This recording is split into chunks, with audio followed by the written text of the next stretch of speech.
علامہ صاحب آپ کی جانب آؤں گی. مولا کائنات ہم کہتے ہیں مولا علی کرم اللہ وجہہ کو, اور بہت سے لوگوں کو اس پہ اعتراض بھی ہوتا ہے. تو میں چاہتی ہوں کہ آج وہ مولا کائنات کا صحیح مفہوم کیا ہے, اس کا معنی کیا ہے, اور کیوں ہم مولا کائنات انہیں پکارتے ہیں, تو آج اس پہ روشنی ڈالی جائے. واہ واہ واہ واہ واہ. اس کی وجہ یہ ہے کہ اعتراض ہمیشہ اس کو ہوگا کہ جو مقصد دین اور مقصد اسلام نہیں سمجھتا. پہلی بات تو تمام مسلمانوں کو اپنے ذہن سے یہ بات نکالنا پڑے گی کہ دین اسلام صرف مسلمانوں کے لیے آیا ہے. سبحان اللہ. یہ ذہن سے نکالنا پڑے گا, یہ غلط فہمی دور کرنا پڑے گی کہ صرف عرب کے لیے آیا, صرف مسلمان کے لیے آیا, اللہ میاں صرف ہمارے ہیں, اللہ صرف مسلمانوں کا ہے, نبی صرف مسلمانوں کا ہے. اس کی وجہ یہ کہ قرآن کو غور سے نہیں پڑھا گیا. جب قرآن شروع ہوتا ہے تو ساری دنیا کو یہ بات بتائی جاتی ہے, بسم اللہ الرحمن الرحیم, الحمدللہ رب العالمین. عالمین کو ابھی تک اس سائنسی دور میں کوشش نہیں کی گئی. بہرحال میں نے تو اس پہ 30-40 تقریریں کی ہیں اور کئی اشرے پڑھے ہیں کہ عالمین کیا ہے, اور اس کو میں نے قرآن سے, حدیث سے, سائنس سے واضح کیا ہے کہ عالمین کیا ہے. رب جو ہے وہ محدود نہیں ہے, عالمین کا رب ہے. بے شک. اب جب اسلام آیا ہے تو وہ عالمین کے لیے آیا ہے, صرف مسلمانوں کے لیے نہیں آیا, صرف عرب کے لیے نہیں آیا. عرب مرکز ہے, عرب کا مرکز مکہ ہے. مرکزی حیثیت آپ رکھیں اس کی کہ وہاں پر دین آیا, بنی ہاشم کے گھر میں آیا, بنی ہاشم میں سے نبی نکلا, اس کو بھی آپ مرکز رکھیں, وہ سب صحیح ہے. لیکن یہ بھی کہا گیا کہ رحمت للعالمین. اگر رب عالمین کا ہے تو نبی بھی عالمین کا ہے. اب جب اپنے بعد رسول اللہ کسی کو دین کی محافظت کے لیے مقرر کریں گے کہ جو دین بھی سمجھائے, قرآن بھی سمجھائے, شرع بھی سمجھائے, فقہ بھی سمجھائے, اور پوری دنیا کے علوم سمجھائے, تو علی سے بڑھ کے کوئی نہیں تھا. کہ علی کے پاس سارا ذخیرہ موجود تھا, اور وہ اسلام کو صحیح طریقے سے بچپن سے سمجھ رہے تھے, وہی سمجھا سکتے تھے, چاہے شریعت ہو یا فقہ ہو, کچھ بھی ہو.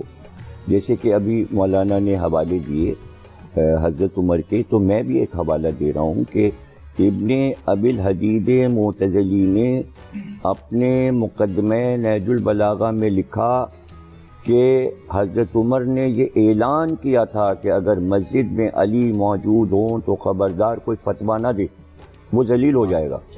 علی کی موجودگی میں اگر فتویٰ دیا تو اس کے معنی فتویٰ اور شریعت جو علی سمجھتے تھے, یہ بات حضرت عمر بھی جانتے. خلافت کے ہر ادوار میں علی کی حیثیت ایک بڑے عالم کی تھی, جیسا کہ ابھی آپ نے بھی فرمایا, آپ نے بھی فرمایا, کون صاحب نے بھی فرمایا.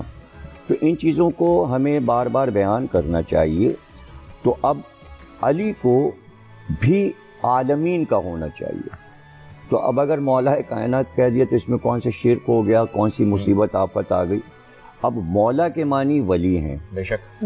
اب ولی کے معنی اگر 18 معنی ہیں تو 18 معنی میں سے 17 معنی رد ہو جائیں گے, اس لیے کہ اللہ خود اپنے کو ولی کہہ رہا ہے.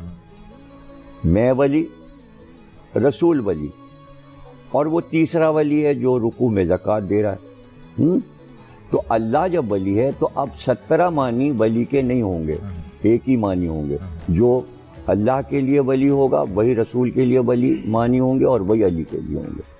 تو اگر عالمین کا رب اللہ ہے, عالمین کے نبی رسول ہیں, تو پھر ولی بھی عالمین کے لیے ہے کہ وہ عالمین کی باتیں بتائے. اور یہ دعوت صرف حضرت علی نے کیا ہے کہ سلونی, مجھ سے پوچھو, میں ازل سے ابد تک کی باتیں بتاؤں. میں زمین کے راستوں کی طرح آسمان کے راستوں سے واقف ہوں, اور جو میں بتا سکتا ہوں اس سے پہلے کہ میں تم میں نہ رہوں پوچھ لو. ایسی دعوت تو کسی نے نہیں دی. اب جتنا جس کا ظرف اور حوصلہ تھا اس نے پوچھا, اور جتنا پوچھا اسی سے وہ علم علی کا سب کاغذ پہ آ گیا, لوگوں نے محفوظ کیا. اور جہاں بھی علم کی یہ خاصیت ہے کہ علم پسند دنیا کے کسی کونے میں ہو, وہ کھینچ کے وہاں پہنچ جاتا ہے. تو جب علی نے مسجد کوفہ کو علم کا مرکز بنایا تو یونان کا عالم بھی آ گیا, ایران کا عالم بھی آ گیا, روم کا عالم بھی آ گیا.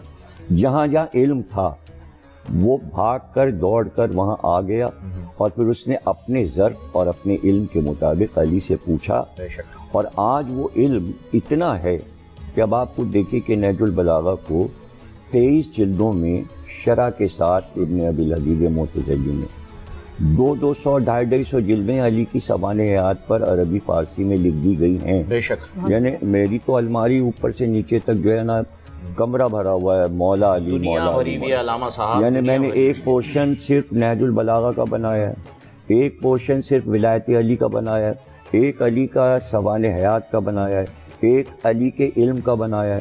صرف آپ وہ کتب خانہ کمرہ میرا دیکھ لیں جو علی سے بھرا ہوا ہے. اور دنیا کے کتب خانے, یعنی میں دنیا کے ہر بڑے کتب خانے میں گیا ہوں.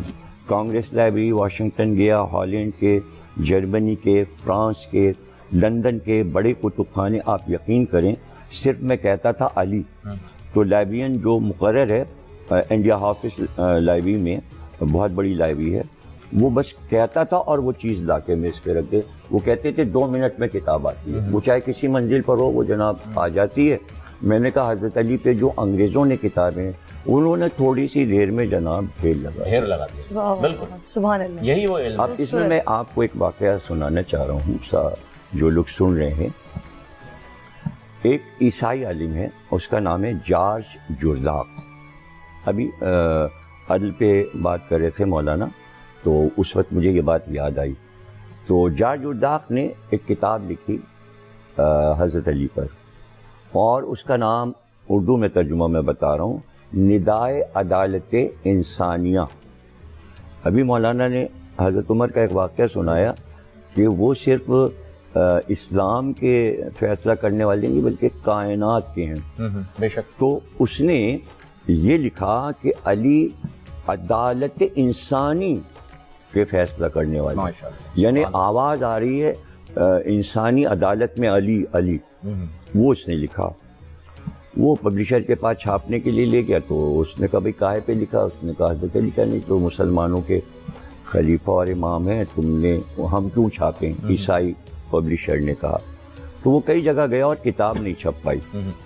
تو وہ جس چرچ میں جایا کرتا تھا وہاں جا کے بیٹھ گیا اور اداس ہو گیا. اتنی دیر میں پادری چرچ کا باہر نکلا, اس نے کہا جارج جرداق بہت تم اداس بیٹھے ہو. تو اس نے کہا میں نے کتاب لکھی تھی, کوئی چھاپنے کو تیار نہیں ہے. تو پادری نے کہا کس موضوع پہ لکھی ہے؟ اس نے کہا میں نے حضرت علی پہ کتاب لکھی ہے. تو پادری نے کہا تم نے حضرت علی پہ کیوں لکھی کتاب؟ اس نے کہا میں نے جب کتابیں دیکھی تو میں نے دیکھا کہ عیسائیوں پر علی کے کچھ احسانات ہیں, میں نے اس احسان کو اتارنے کے لیے علی پر کتاب لکھی ہے. تو کہا سب نے منع کر دیا. کہاں؟ وہ اندر گیا اور کچھ پیسے لے کے آیا, اور اس نے کہا بھائی یہ چرچ کے پیسے ہیں, اس سے تم کتاب چھاپ لو, جب تمہاری کتاب بک جائے تو تم چرچ کے پیسے واپس کر دینا, لیکن کتاب چھاپو گے. اس کی کتاب چھپی, 123 ایڈیشن اس کے کتاب کے آئے. پھر اس کا ترجمہ جرمنی میں ہوا, پھر فرینچ میں ہوا, پھر ایران میں ہوا, عربی میں اس کا ترجمہ بار بار ہوا. اور اس کے بعد جب عراق کتاب پہنچی تو اس دور میں آیت اللہ محسن حکیم صاحب تھے, انہوں نے اپنے طلباء سے کہا کہ اگر تمہارے کو پیسے نہیں ہیں تو کپڑے بیچو اپنے اور یہ کتاب خرید کے پڑھو. اس کا صرف ایک جملہ پہلے باب کا میں سنا رہا ہوں. باب شروع کرتا ہے, وہ کہتا ہے, ایسے وہ بڑے انوکھے انداز سے ہر باب کو شروع کرتا ہے.